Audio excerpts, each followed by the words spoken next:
The WHO, that's the World Health Organization, receives vast amounts of money from the United States, and we pay for a majority, or biggest portion of their money.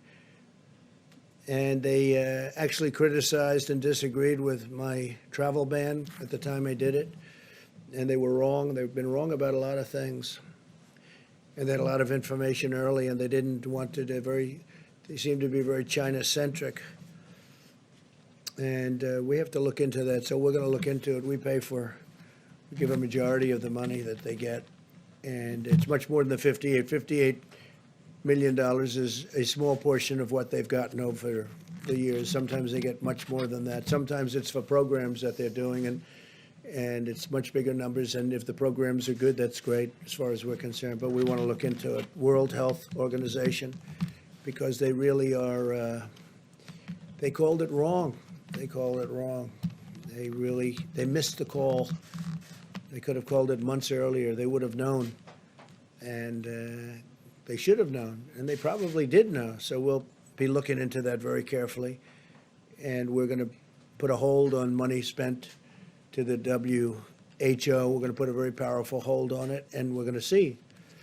It's a great thing if it works, but when they call every shot wrong, that's no good. I can only say that with regard to us, they're taking a lot of heat because they didn't want the borders closed. They called it wrong.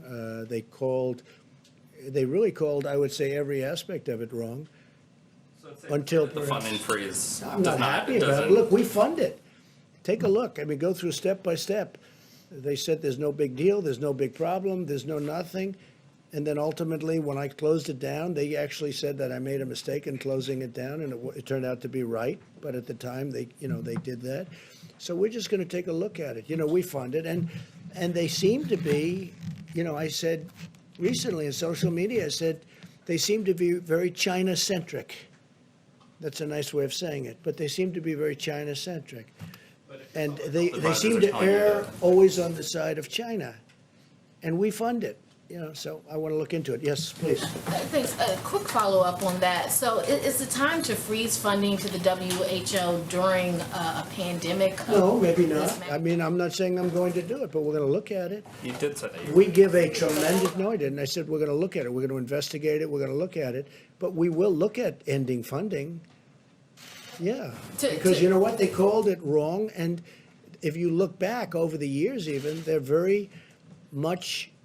everything seems to be very biased toward China. That's not right. We know that this is a global pandemic, and this is the time for every country to work together to resolve that. To do that, you have to be honest and transparent. Every country has that obligation.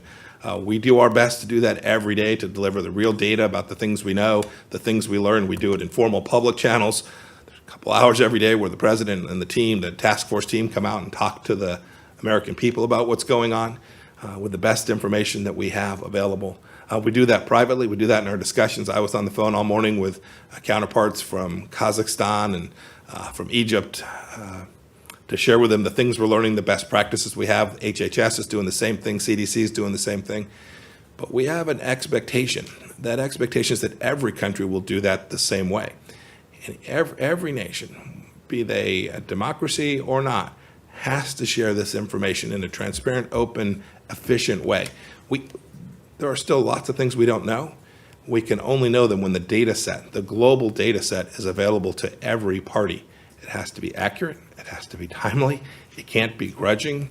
We need to let scientists from all across the global community, nation immaterial, best scientist wins, stare at this data, work on this data, and collaborate together. And you can't do that if nations choose to behave in ways that are inconsistent with that central idea. The idea of cooperation is more than just saying, yeah, sure, we'll get along, we're happy to get along with you. The idea of cooperation entails so much more. It's so much more substantive than that. It needs to be transparent and timely and open. We have an expectation, and we're communicating that expectation to every country. Tanya.